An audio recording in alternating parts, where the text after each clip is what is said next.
Hello friends and welcome to this video. Today I'm going to be continuing my animal alphabet series and today is the letter E. And you've guessed it, today will be elephants that I'll be painting.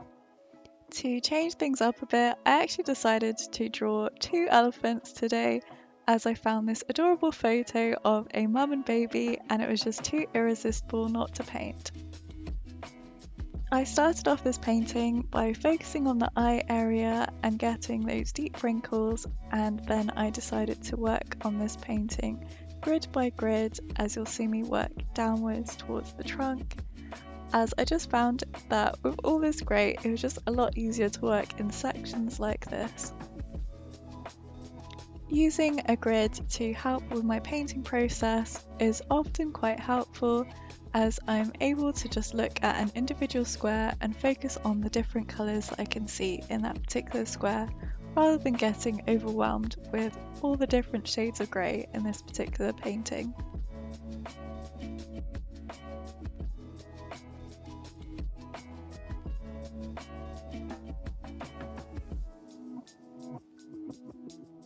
I was actually really pleased with how the face of this mum elephant turned out. I think that I captured the character really well from the reference photo and it really translated well into my painting. You'll notice that for this particular painting I decided to have a pretty monochrome palette, so I'm using Mars Black, Titanium White and Payne's Grey. I particularly liked working with Payne's Grey for this painting as I think it has a nice cool tone to it which really matches the photo really well. Once I was relatively happy with how the base layers of the mum turned out, it was time to work on this little baby. I definitely think the most challenging part of this painting was drawing this little baby's face, mainly because it didn't really have much detail to it at all, especially as this baby elephant's eyes were closed, so I had to do my very best to make it look as believable as I could. I didn't spend too much time on the face initially as I just decided to block in the main colours that I could see for this baby elephant, working on the highlights and also the shadows.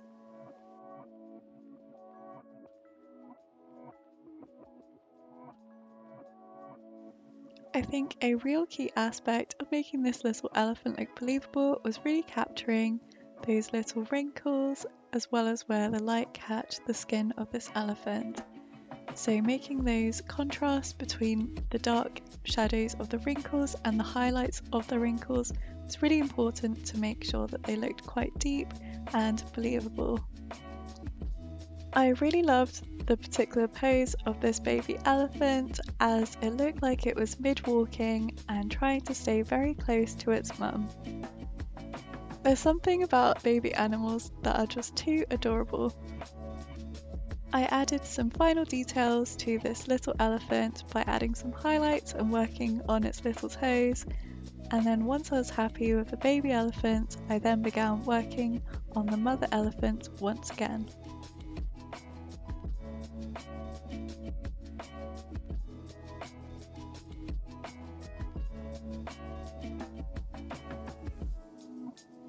In this part of the process, as I'm painting the mother elephant, I then decided to add some more highlights of white, mainly in a dotted pattern, just to give that textured effect that you see on elephants and make the skin look a lot more believable.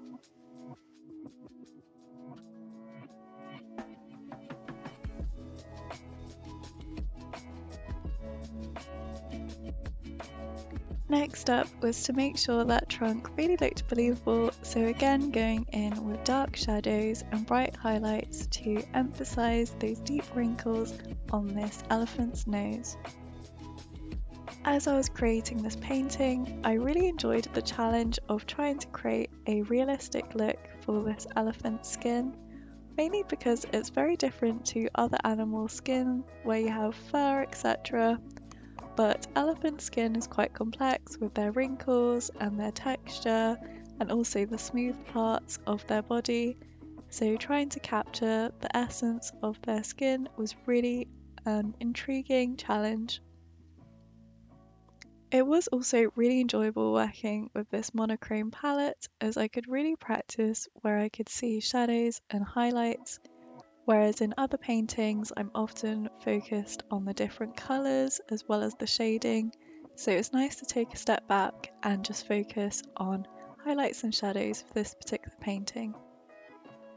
The original background of these elephants was actually really boring, so I decided to look at other reference photos of elephants and see their backgrounds, and I decided to paint these two in a wheat field with some trees in the background.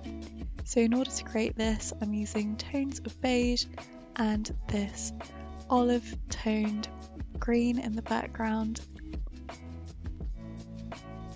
To create the wheat, I just used some suggestions of varying tones of this beige, so adding shadows and then highlights wherever I thought it needed it. For the background trees, I didn't want to give them too much definition as I very much wanted the elephants to be the real focus of this painting, so I wanted to create a blurry blended effect in the background, so there's just the suggestion of trees. This definitely is one of my favourite paintings in my Animal Alphabet series so far, and as it's a series, be sure to let me know down in the comments what you think I should paint for the letter F. And if you haven't checked out my other Animal Alphabet series paintings, be sure to check them out here.